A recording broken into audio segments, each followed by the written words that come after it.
History.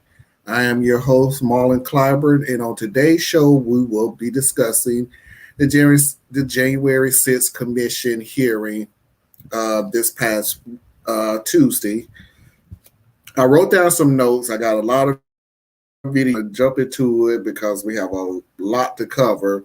And what I decided I am going to do is I am going to take the role of the conspiracy theory, the the non-believer that this was not that big of a deal or anything else.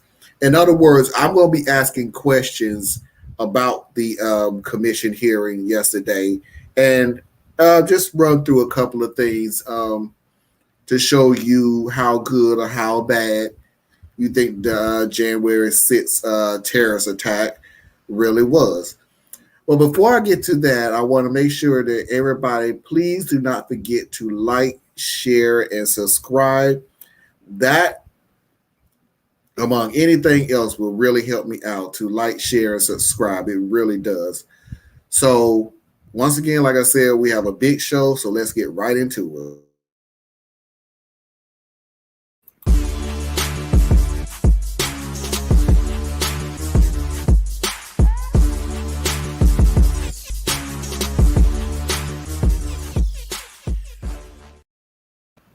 So my first question off the bat will be, how do you feel about elected officials downplaying the January 6th and not only elected officials, but citizens of the United States as well? At the hospital, doctors told me that I had suffered a heart attack, and I was later diagnosed with a concussion, a traumatic brain injury, and post-traumatic stress disorder.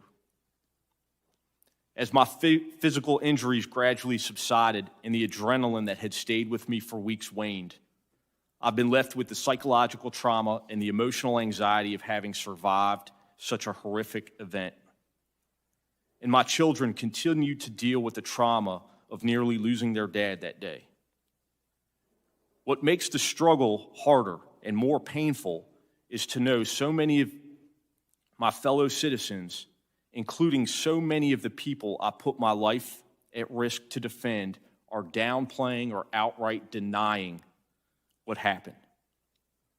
I feel like I went to hell and back to protect them and the people in this room. But too many are now telling me that hell doesn't exist or that hell actually wasn't that bad. The indifference shown to my colleagues is disgraceful. My law enforcement career prepared me to cope with some of the aspects of this experience. Being an officer, you know your life is at risk whenever you walk out the door, even if you don't expect otherwise law-abiding citizens to take up arms against you. But nothing, truly nothing, has prepared me to address those elected members of our government who continue to deny the events of that day. And in doing so, betray their oath of office.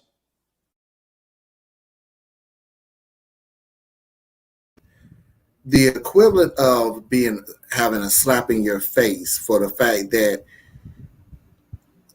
the people that you protected, the people who you put your life on the line to protect, because these people was coming to hurt or kill these congressmen.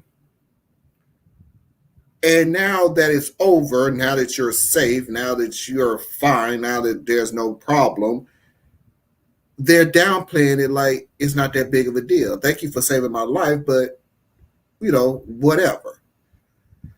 So we're going to move on to the next one, and we're going to discuss, did Trump's speech before the riot, did Trump's speech have anything to do with it, or was this going to happen regardless?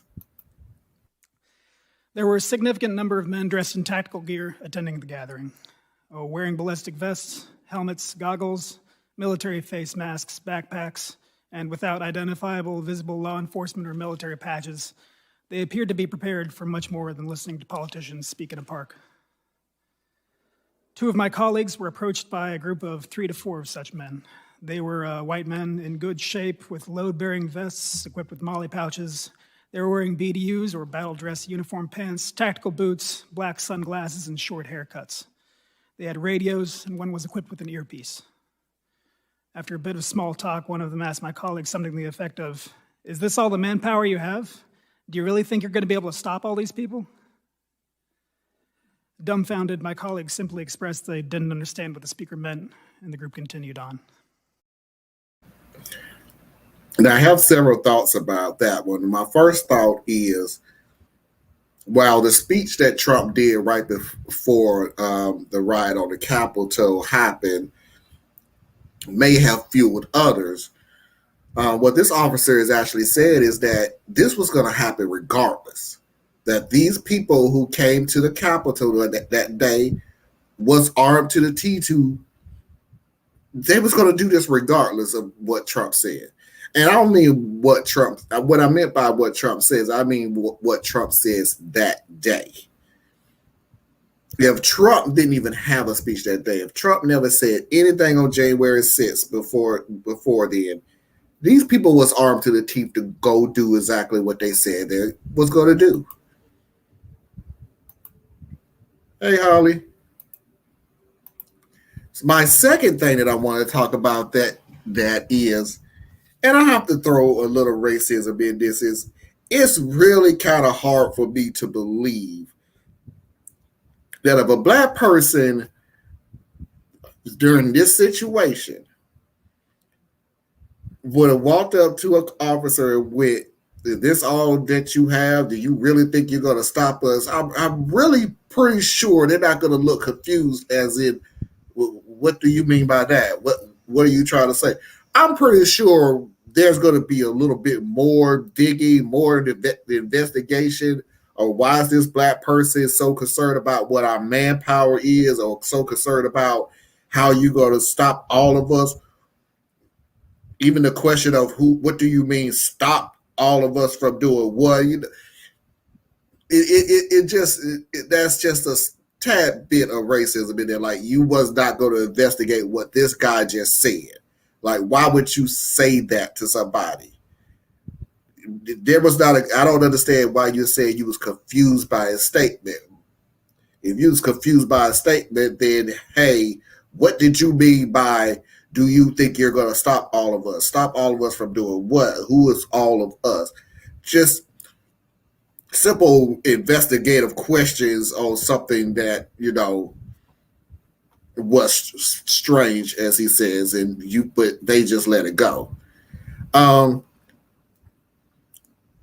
the next thing was, there are people who are saying that, yeah, this was an insurrection, but stop calling it an armed insurrection. You didn't get anybody with guns. You didn't during the riot, you didn't arrest anybody that had guns or anything. So just stop calling this an armed insurrection. Antifa, right? Of course, then you would, I'm sure, want to investigate that if that's the case.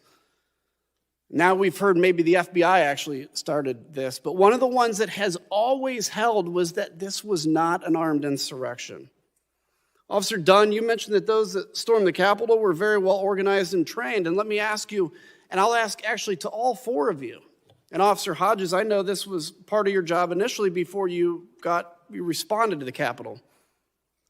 If in the middle of all that melee you see somebody with a gun in that crowd, would you be able to go out, apprehend, arrest them, read them their rights, and go through that process? Or was the mission at the moment survival and defense of the Capitol?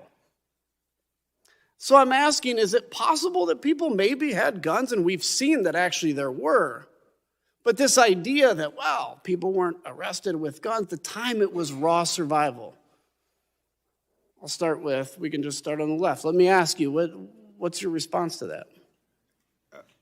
For those people who continue to downplay this violent attack on our democracy and our officers, I suggest them to look at the videos and the footage for now, because common things were used as weapons, like a baseball bat, a hockey stick, a rebar, a flagpole, including the American flag, pepper spray, bear spray. So you name it. You have all these items and things that were thrown at us and used to attack us. Those are weapons. No matter if it is a pen, the way they were using these items, it was to hurt officers. It was to hurt police officers. Their intent was not to say, hey, let me go and find the Republicans or the Democrats in there or the independents. It was every single body that was here in this building, in the Capitol, that their intent was to get them out and hurt them. So there's a lot into that exchange between Congressman Kinzinger. The question was, and it wasn't addressed when the officer was answering, but the question was when he was asking was, nobody was arrested during the riot for guns, so you can't say it was a armed insurrection. And what he was asking was, do you really think with thousands of people that was rushing the Capitol and only hundreds of officers, were you able to spot somebody that had a gun in that crowd, go down, arrest him, read him his rights, and get him out of that situation? So for the people that say, well, you didn't arrest anybody during the insurrection, well, I don't think anybody could arrest anybody for anything during that insurrection. At that certain point, it was survival, period. All that was to those cops was survival. That's all they was trying to do, was survive, was to live, and was to keep other people, the house, safe. And the second thing that the guy was saying was that stop downplaying it because of armed insurrection, because these people, when you think armed, you're thinking guns. When in fact, these people were using any type of thing.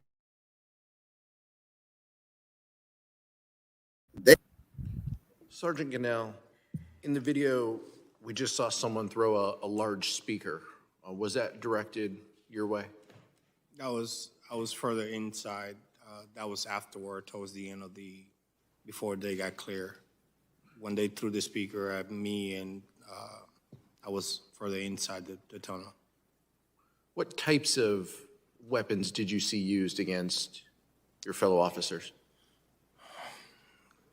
Police shields, police baton, the hammer, the sledgehammer that you saw on that video, flagpoles, tasers, pepper spray, bear spray, rebards, bats, PVC pipes, copper pipes, rocks, table legs broken down, furniture broken down, the guardrails for the inauguration stage, cones, 4x4, any weapons, any items that they could get on their hands on it. That you were for. So anything they can get their hands on, basically. There are some that came armed. There was some that was ready.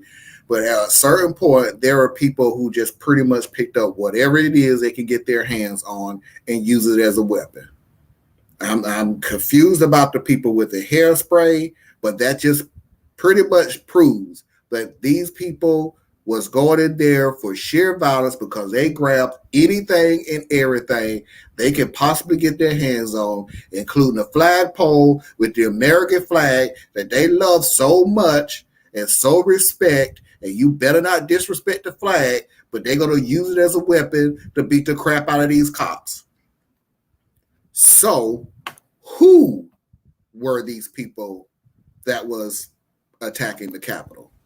Officer Hodges, you characterized the attack on the Capitol as a white nationalist insurrection. Can you describe what you saw that led you to label the attack that way? The crowd was overwhelmingly white males.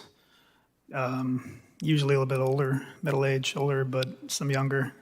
I think out of the entire time I was there, I saw just 2 women and 2 Asian males.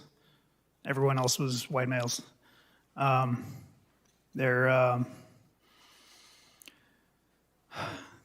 They didn't say anything especially xenophobic to me, but to my black colleagues and anyone who's not white.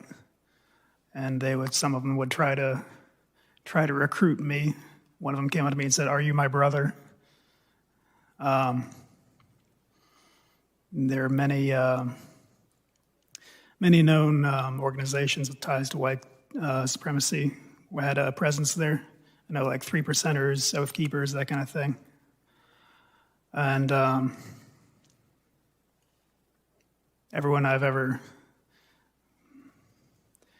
people who associate with Donald Trump are find more likely to subscribe to that kind of belief system. I want to thank the 4 of you. Hey, Jenny, don't worry about being late. We're just getting started. But so yeah, what he roughly was saying was, or what he was saying was that the group that he encountered before the attack, he identified as white supremacy groups that automatically looked at his colors, looked at the colors of the group. If you was black, we're going to put you down. If you was white, we're going to recruit you.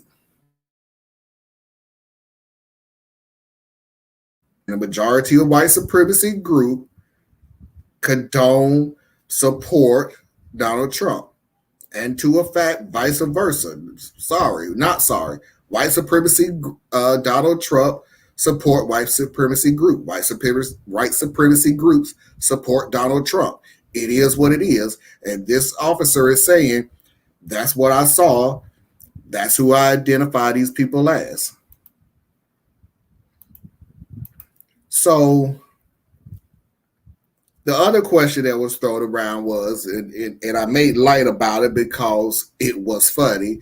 You saw one black person, or it may have been more. All I saw was one black person during that riot.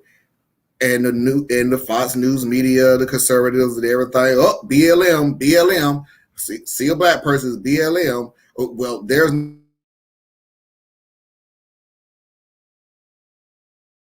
Antifa. So was it Antifa? Right. That is correct, ma'am. And so, Officer Grinnell, when you think about that and share with us the vivid memory of the cruelty and the violence of the assault that day, and then you hear former President Trump say, quote, "It was a loving crowd. There was a lot of love in the crowd." How does that make you feel? It's upsetting.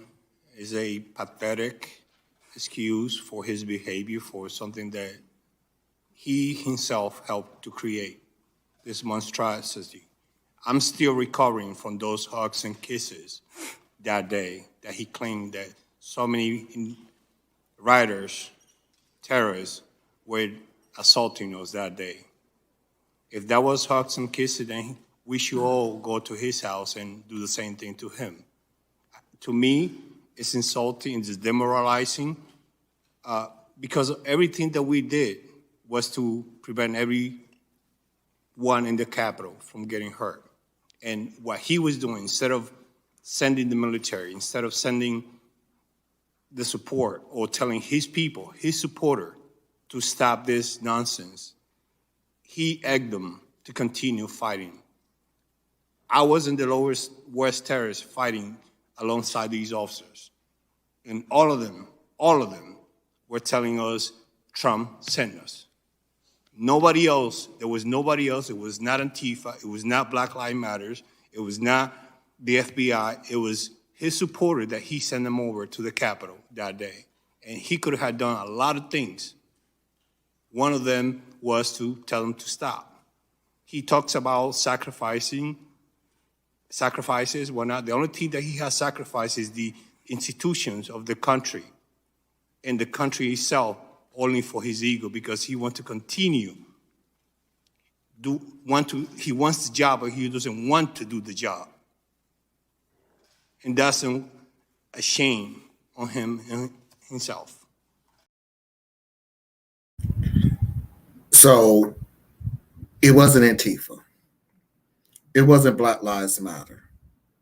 It wasn't the FBI. It wasn't the boogeyman. It wasn't aliens from outer space. It was no more than exactly what this guy said that those people told him as they was going up there. Trump sent us. Trump invited us.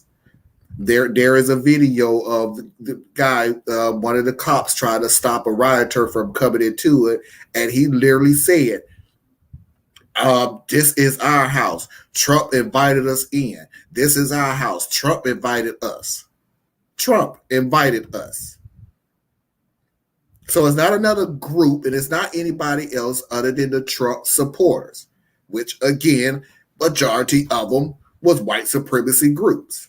Now, you may have had some that just may have wrote the... And I honestly thought that there was actually, I believe, two groups that rioted. There was the groups that was just going to do it regardless. I've already covered that. They was willing and prepared to go in there and do what they was going to do, whether Trump said anything that day or not. The second group was the ones who was just going to go up there, shout, scream, everything else until they saw the prepared group go up there and they followed suit. And that may have some effect on what Trump said on that day, on January 6th. That speech, go get them. Go tell them who we are. Go show them who we are. I'll be right there with you. All that stuff. But that's just to cover anybody that keeps saying it was another group. These people sat there and told you, no, when these guys was coming to attack us, coming in and run through the house, they said Trump sent us. BLM is not going to say that. And as a matter of fact, I keep constantly trying to tell anybody who keeps saying, well, BLM was involved in it. Well, trust me, if BLM was involved in it, it would be a lot more bodies on the ground. And if they knew BLM was involved in this, it wouldn't have been hundreds of cops. It would have been thousands of troops. There's a big difference between knowing who they knew was coming and who not.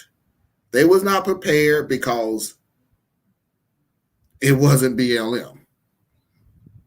So speaking of that, and speaking of bodies on the floor and everything else, why did they not use their weapons?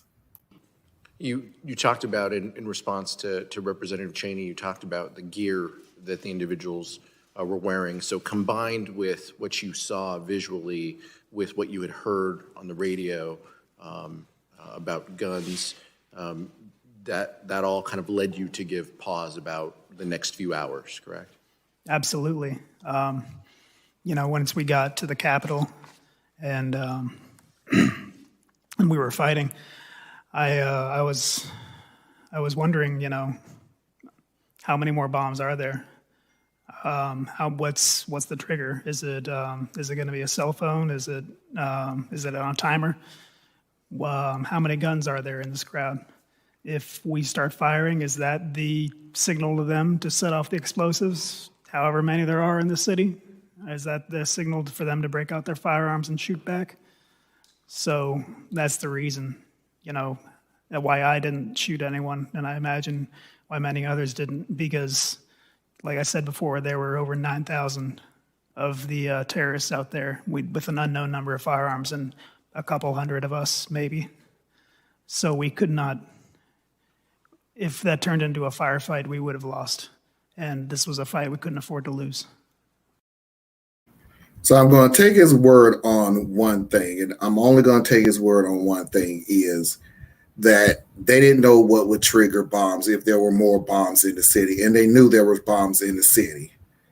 They didn't know what would trigger it. They didn't know if it was just be a big run of people and all this going on, and that would have been the clue to, okay, let's cause more chaos and set the bombs off and everything else. The only pushback that I would actually put on it was thinking, him saying, would the shooting, if we would start shooting them, would that have been the signal to set the bombs off?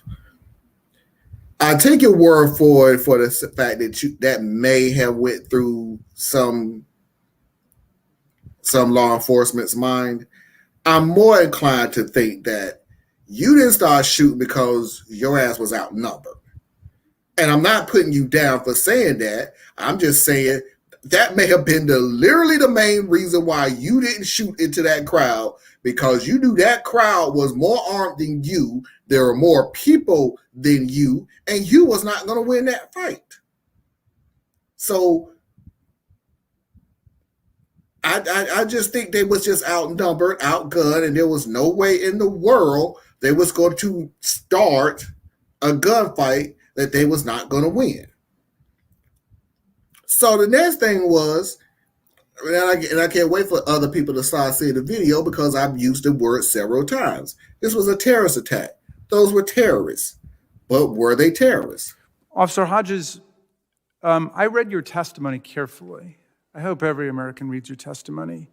But I noted that you referred to terrorists or terrorism 15 different times to describe the people who were assaulting officers, dragging them through the crowd, stealing their weapons, smashing them over the head, gouging eyes, and so on. However, some of our colleagues have been calling the violent insurrectionists not terrorists, but tourists. Why do you call the attackers terrorists, and what do you think about our colleagues who think we should call them tourists? Well, if that's what American tourists are like, I can see why foreign countries don't like American tourists.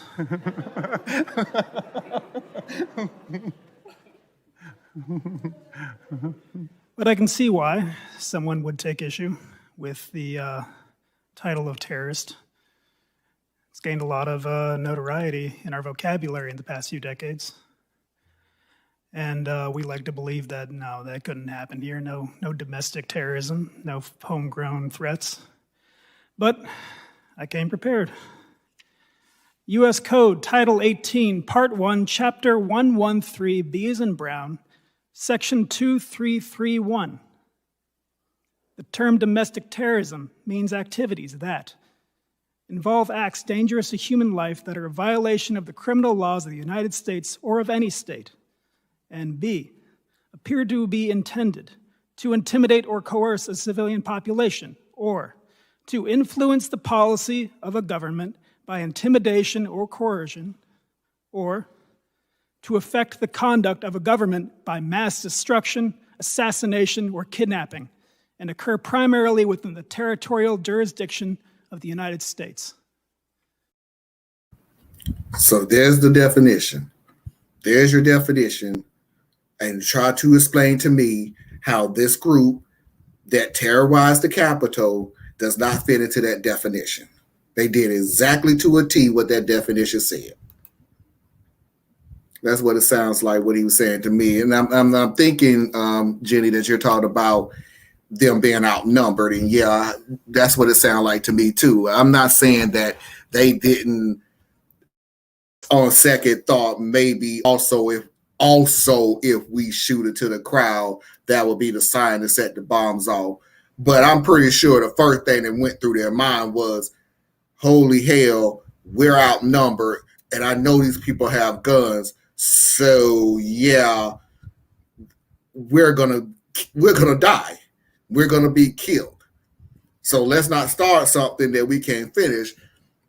Because we also got to remember that if it was a military group out there, which it wasn't, this would have been a whole different story, an entirely different story. They would have outnumbered the group. Their weapons would have been better than the group. best believe military weapons over hairspray and bear spray and pepper spray and anything else spray is going to be better than the group. They didn't have that. They was outnumbered, they was outgunned, and they wasn't going to start nothing. There it is. Sorry I'm late. No problem, Joy. Thanks for coming in. So, I wonder, did this congressman really mean to ask this question? And I'm so proud of this officer because he answered it, and then he started to walk it back a little bit, which he has every right to do. But he answered the question, is this America? Officer Dunn, you described talking to your fellow black officer about what you went through and experiencing those racial epithets. You asked a question, I think, that I've been haunted by ever since, is this America? And I'm very interested to know your thoughts on the answer to that question. Is this America what you saw? Well, thank you for your question.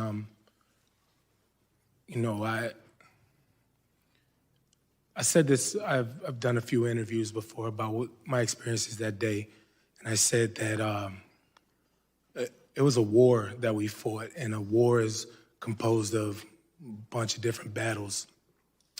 And everybody, even sitting at this table, fought a different battle that day, but it was all for the same war. And as black officers, I believe we fought a different battle also. And the fact that we had our race attacked and just because of the way we look, to answer your question, frankly, I guess it is America. It shouldn't be, but I guess that's the way that things are. I don't condone it, I don't like it, but I mean, if you look at our history, of American history, countries existed because they won a war, or colonies and state lines and boundaries exist because of violence and wars. So I guess it sounds silly, but I guess it is American, and but it's not the side of America that I like. It's not the side of that any of us here represent. We represent the good side of America, the people that actually believe in decency and human decency, and we appeal to just the good in people. That's what we want to see, whether we disagree with how they vote on a bill about infrastructure. Everybody wants the right thing, people to do okay. So that's why I'm glad to see this committee composed of Republican members also. So that's encouraging. It's encouraging. So that's the side of America that I say, yes, this is America. This is the side that I like and the side that I acknowledge. So, like I said, at the end, he started to walk it back. And like I said, that's his choice. He can walk it back. But he was speaking the truth at the beginning that Black Americans fight a certain war every day. The minute that we open our eyes in the morning, if we're allowed to open our eyes in the morning and fight a war just to stay alive for speaking up against injustice. Now, I do want to push back on one thing he said, which I'm a little lighthearted on one thing that he said, because I know this is hit. But the funny thing he said, I love that you have the Republicans on here to, and that, however he was saying, I'm kind of paraphrasing here, but the Republicans on this committee that shows this is the American. But you do realize the two Republicans that's on there is like the black sheep of the Republican Party right now, and like the Republican Party don't even like them. That This committee is the second committee, the second idea. This was not the first committee. The Senate was going to do the first committee, and the Republican Party turned it down because they really did not want to know the truth. That's America. And the two Republicans who are speaking out against the January 6th insurrection, it's the black sheep of the Republican Party. That's America. These two that spoke up against Trump, and now their party is just beating the crap out of them. You're a rhino, which is about stupid. You're a rhino. You're not a real Republican because you're not kissing Donald Trump's ring. You're not a real Republican. Those are the two Republicans that's on this committee right now. This is America. You choose your master. And if you don't agree with everything that your master tell you to do, then you're blacklisted. And we don't want any part of it. The other Republicans didn't want this committee put together at all. They tried to put Republicans on this committee that they knew damn well was going to try to sabotage this hearing as much as they possibly can. And I think I'm going to do a story Saturday about Jim Jordan putting his foot in his mouth because he accidentally told on Fox News that when he was put on the committee, or I don't remember if he was put on the committee or he was kicked off the committee. But I think whatever it was, the day he was either put on or kicked off, that he accidentally told Fox News that he talked to Donald Trump that day. About what? We're going to get a little more into that. But this is the Republican Party who literally do not want you to know the truth about that day. They don't want any part of it. Absolutely nothing to do with it. As a matter of fact, it was a party here where one of the Republican congressmen said, it's been 6 months. These people who are downplaying the insurrection, it's been 6 months. They're asking you, should you move on? Is it time to move on? And he went down the line, and all the cops, no, it's not.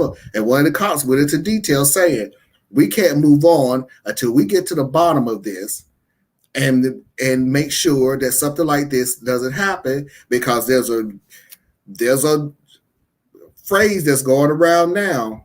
If we don't get to the bottom of this, we're going to have something like this every 4 years. Every 4 years, this is going to happen. This is America. This is the America that we're dealing with right here and right now. And we're going to have to go harder to get the truth than we have ever before. Because now the Republicans and the conservative and the conservative Christians and everything else, they try to sweep all their stuff under the rug. They try to do whatever they can to get rid of history. They try to get rid of anything that has something to do with racism in America. Not to say they're not going to still be racist. Not to say they're going to still not be white supremacy. They just don't want you to learn about it. And on top of learning about it, they also want to make sure they're not responsible for it and there's no consequences from it. And that's what this committee is doing, is trying to get to the bottom of it and see if there's any consequences. And welcome to America. We don't want consequences. We just want to do our little racist, bigoted, homophobic, sexist things that we've always been doing for decades with no consequences behind it. So how dare you try to have consequences we've been doing for decades? We're going to do everything in our power to block it, to downgrade it, to downplay it. We're going to talk bad about the cops that went through it, the whole kit. This is America today.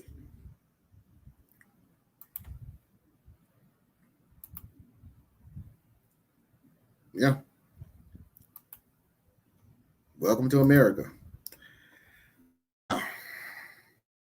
Nothing to do per se about the January 6th insurrection. This has everything to do with how my mind works. And I've seen these type of shows, type of hearings before. And I always say, when you look at a TV show, when you look at a movie, they always make sure that you're looking at the stars, you're making sure you pay attention to the plot and everything else. But they also have to make sure that the background setting fits with what's going on in the story that's going on. The background is to make sure that the little subtle things add to the story. Hearings are the same way, I hate to say. And I knew they was going to do it to this hearing. So I know some of y'all may be confused, Marlon, what the hell are you talking about? Here's what I'm talking about. In every hearing, good or bad, they're going to put people in the background that's going to subtly signal certain things. They'll frown on certain people saying things. They'll raise their eyebrow on certain things. So they'll frown on certain things, and it gives you that subtle thing for a certain audience of, oh, this is bad. They'll roll their eyes on certain things, so their audience will go, oh, okay, this is not true. They'll raise their brow on certain things, good or bad. That signals to their audience, okay, this is something you need to be paying attention to. All that to say, watch the lady in the back. And I'm going to tell you exactly what her signaling is. Rehab. Sergeant, you're an immigrant from the Dominican Republic, a naturalized U.S. citizen, and you mentioned how individuals had zeroed in on your race that day. Yes, sir. Can you tell me how that made you feel? When we were before or right after MPD just arrived with the fluorescent mountain bike unit, they got there. I was at the front line, and apparently they seen, even through my mask, they saw my skin color and said, "You're not even an American."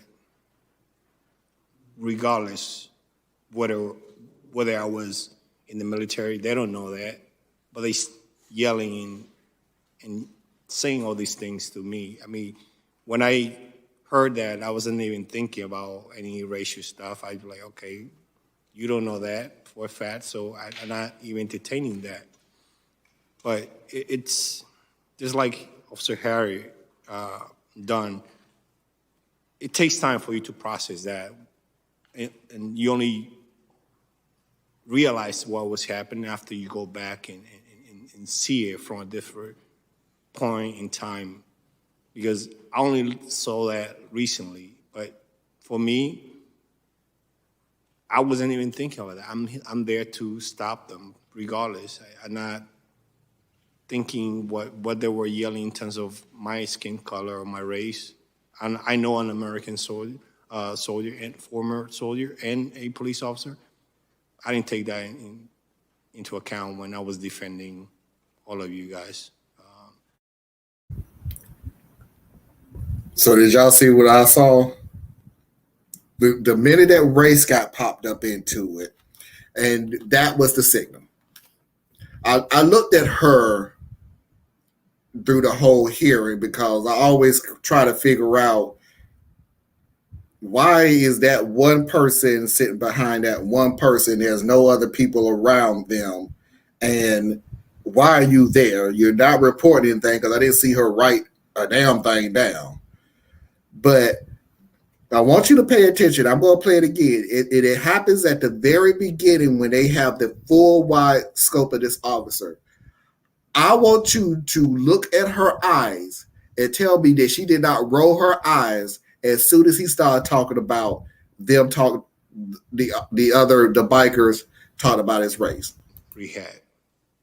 Sergeant, you're an immigrant from the Dominican Republic, a naturalized U.S. citizen, and you mentioned how individuals had zeroed in on your race that day. Yes, sir. Can you tell me how that made you feel? When we were before or right after MPD just arrived.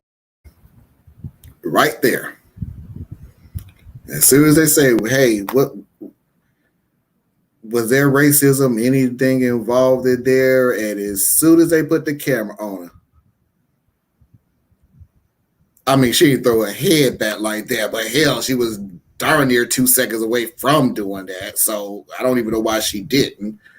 But that's just something to pay close attention to when we have more hearings. Just is one of those little games that you like to play. Is just look in the background and see what certain people do it. I had a video of one of the gentlemen sitting behind another one of the officers, and a kid, he must have been on their side, because at first you couldn't tell because he had this, I don't understand look on your face. And then one of the officers, said, make a statement, this is why they're as bad as we say it is. And you just slowly look at him going,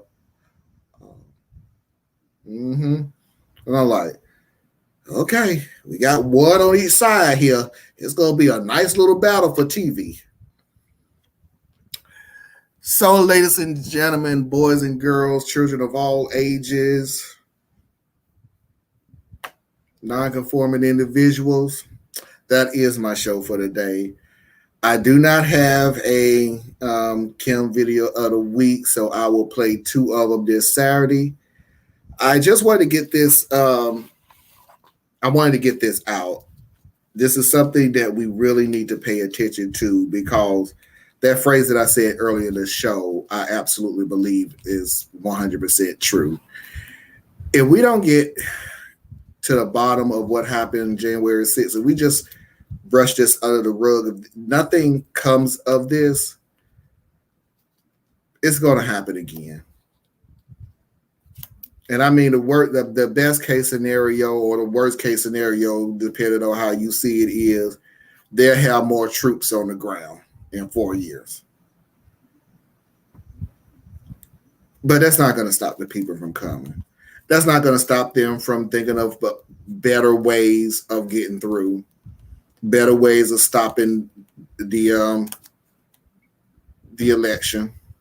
They'll come up with other ways. They'll come up with more dangerous ways. And they'll come up with ways where you will have a better chance of getting in if you can't figure out who's already in there helping you. In other words, yeah, I'm known people that believe somebody on that house floor helped these people on the outside.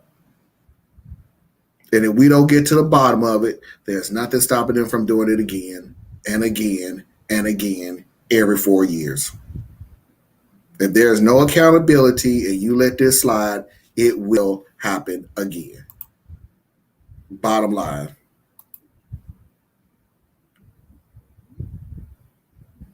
I love to chat with you when you have time, Marlon. I have a lot of questions. Okay, you don't want to ask me now, but I mean, you can ask me now if you like to, Holly.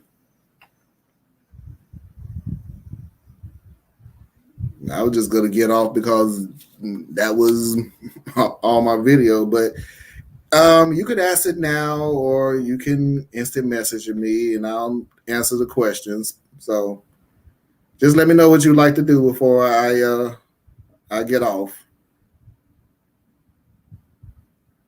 Yeah, and while I'm waiting on Holly,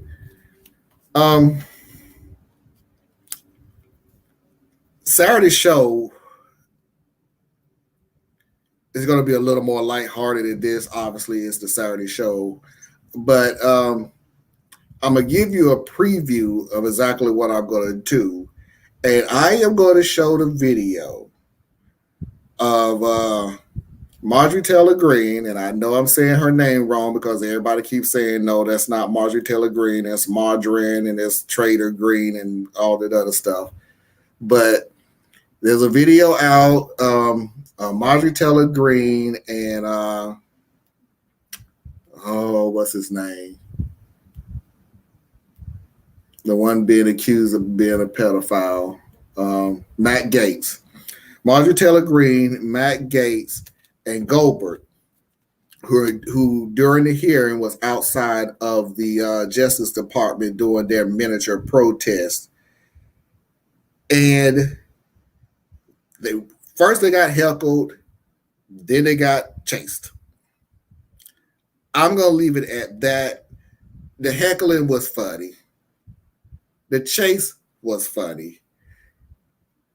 What happened during the chase was absolutely hilarious. Absolutely hilarious. I'm sharing that on my Saturday show. PM me when you have time. I feel silly. Oh, okay. I will pee it. I will, Holly, but let me make this perfectly clear. You are allowed to ask a question on my show. I don't care what the question is. If absolutely, positively, anybody says anything remotely disrespectful because if somebody asks a question, just because you happen to know what the answer is, and you disrespect that person for asking the questions, you are automatically banned. I don't give a damn who you are. I don't care. This is a place for talk, for learning, to get to know each other, to get to know what's going on around in this country. And everybody is not on the same educational level when it comes to government, when it comes to social injustice. So if you feel more comfortable, messaging me, that's fine. But if I ever catch anybody degrading somebody for a question because that should be something that you should know, you are automatically banned. And I will not feel bad about it at all. You will not disrespect anybody in this room. I don't care who you are. So, getting off my high horse now. That is my show for the day. I appreciate everybody that came on. Please do not forget to like, share, and subscribe. Please do not forget to hit that like button. Please do not forget to hit. Please do not forget. Please don't forget. I knew I was saying that sentence wrong. Please don't forget to hit that like button. Please don't forget. If you are new here and you like my content, please do not forget to subscribe. We are building a platform here where everybody feel comfortable, where we can talk, where we can hang out and mingle and discuss this country we live in. But until next time, I'll see you when I see you. Peace.